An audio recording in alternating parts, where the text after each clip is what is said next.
Shalom, bien-aimés dans le Seigneur, que le Seigneur vous bénisse.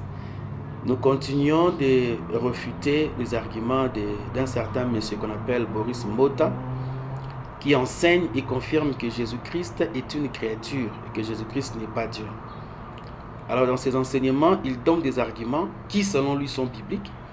Alors nous allons essayer par la grâce de Dieu de démontrer ou de refuter ces arguments pour démontrer bibliquement qu'il n'a pas raison dans les arguments qu'il est en train de donner. Le premier argument que nous avions refuté, c'était l'argument selon lequel Jésus-Christ est une créature parce que la Bible l'appelle le premier-né de toute la création. Dans Colossiens, chapitre 1er, verset 15.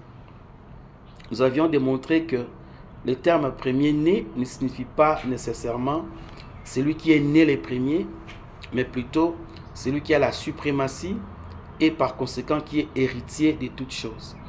Et dans le contexte de Colossiens chapitre 1 verset 15 à 16, l'apôtre Paul lui-même explique pourquoi il appelle Jésus-Christ le premier-né de toute la création.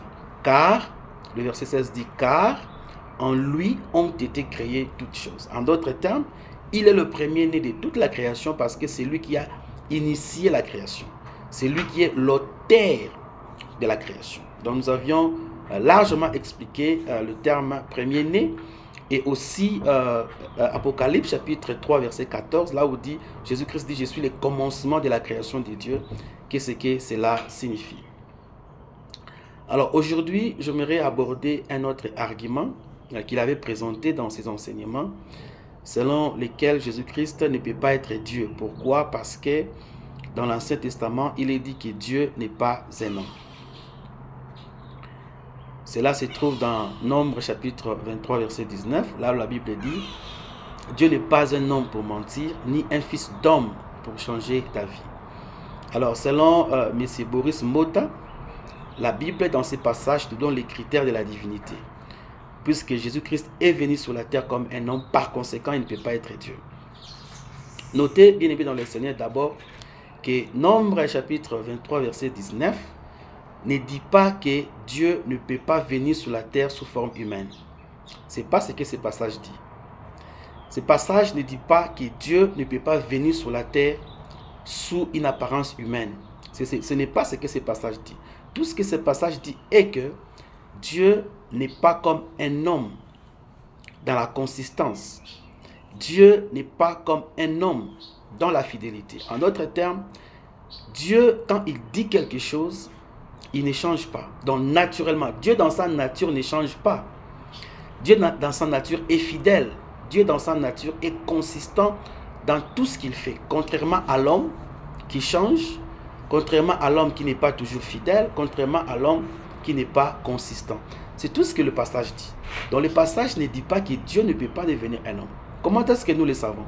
Nous le savons parce que la même personne qui a écrit le livre des Nombres, c'est aussi lui qui a écrit le livre de Genèse.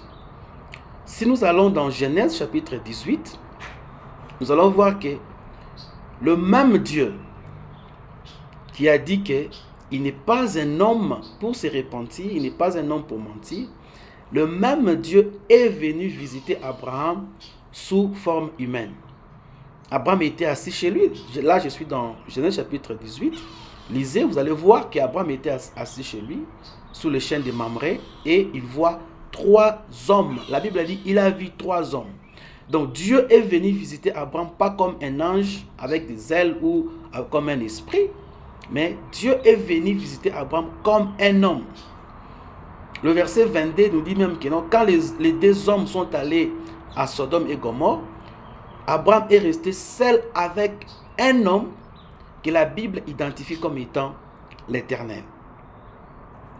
Donc si déjà Moïse nous dit dans Genèse que Dieu peut venir sur la terre comme étant un homme avec une apparence humaine, il ne peut pas aller se contredire dans Nombre chapitre 23 verset 19.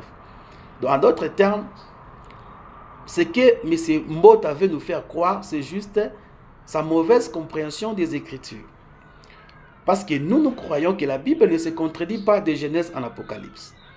Alors si nous prenons l'interprétation ou la compréhension de Boris Mbota de Nombre chapitre 23 verset 19, nous allons créer une contradiction. Parce que Dieu est venu, non seulement chez Abraham, de plusieurs fois, Dieu est venu visiter les hommes dans l'Ancien Testament comme étant un homme. Il n'est pas venu comme un esprit, mais il est venu comme un homme. Par exemple, la mère de Samson n'a pas vu un esprit, il a vu un homme. Jacob lui-même a vu un homme. Donc Dieu venait sous forme humaine dans l'Ancien Testament. Donc quand la Bible dit que non, Dieu n'est pas un homme, cela ne signifie pas que Dieu ne peut pas se faire un homme pour venir sur la terre. Moins encore, Dieu ne peut pas venir sur la terre sous une apparence humaine. Si nous lisons dans l'Ancien Testament, vous allez voir les promesses concernant le Messie, par exemple. Si nous allons dans Ésaïe chapitre 9, verset 5, Dieu avait prophétisé que le Messie viendra. Il viendra pour sauver Israël, il viendra pour sauver le monde. Mais quand ce Messie viendra, il ne sera pas seulement un enfant qui sera né, un homme qui sera né, mais aussi il sera Dieu puissant, Père éternel, Prince de paix. Là, je suis dans Ésaïe chapitre 9, verset 5. Si je peux lire, « Car un enfant nous est né, un fils nous est donné, et la domination reposera sur son épaule. On l'appellera admirable, conseiller, Dieu puissant, Père éternel, Prince de la paix. » Donc, c'est ce Messie qui devrait venir en Israël pour racheter le monde, pour sauver le monde du péché. La Bible l'identifie comme étant Dieu. Non seulement Dieu, mais aussi comme étant un homme. En d'autres termes, Dieu s'est fait un homme et il est venu sur la terre. Donc les critères que Boris Mbota nous donne dans Nombre chapitre 23, verset 19, pour nous dire que non, Dieu a dit dans la Bible qu'il n'est pas un homme pour mentir, alors Dieu ne peut pas se faire un homme, crée une contradiction dans la Bible. Parce que la Bible ne se contredit pas. Donc, en d'autres termes, c'est juste une mauvaise compréhension des Écritures que M. Mbota a. Parce que si nous voyons que l'enfant qui sera né ne sera pas seulement un homme, mais il sera aussi Dieu puissant, Père éternel et Prince de la paix. Si nous allons dans Jean, chapitre 1, verset 1, la Bible dit, « Au commencement était la parole était avec Dieu, et la parole était Dieu.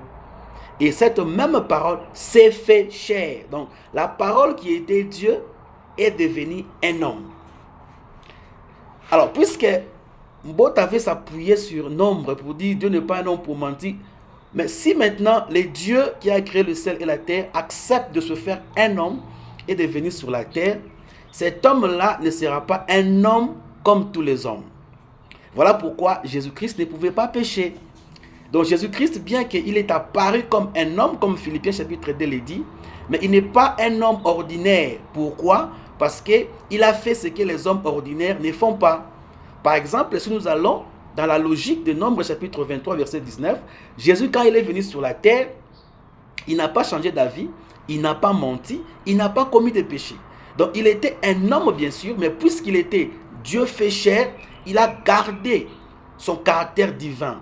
Il a gardé sa nature divine de ne pas commettre le péché. Donc il n'a jamais péché. Donc il était un homme différent de tous les humains du monde entier.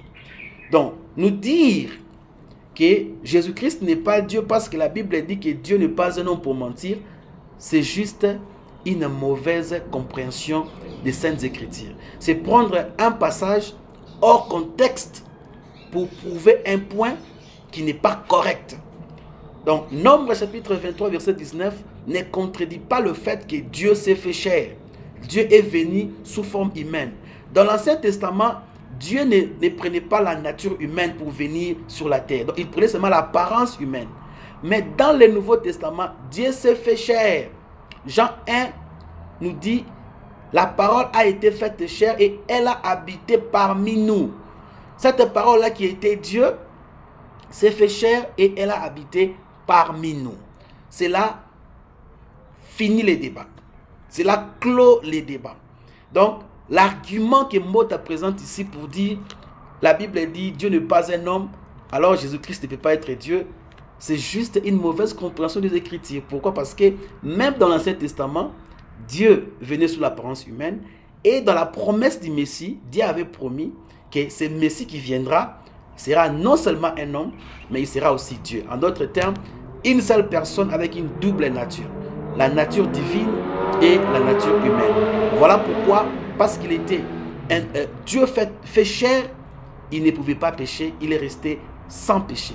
Ça, aucun homme naturel ne peut le faire. Alors, bien-aimés dans le Seigneur, soyez forts dans la foi, que personne ne puisse embraler votre foi avec des arguments, des textes pris hors contexte pour prouver ce qui n'est pas vrai, que Jésus-Christ n'est pas Dieu. Non, Jésus-Christ est Dieu et il restera toujours Dieu. Au commencement était la parole était avec Dieu et la parole était Dieu. Et cette même parole s'est fait chair et elle a habité parmi nous, plein de grâce et de vérité. Jésus-Christ est Dieu et il le restera. Que le Seigneur vous bénisse.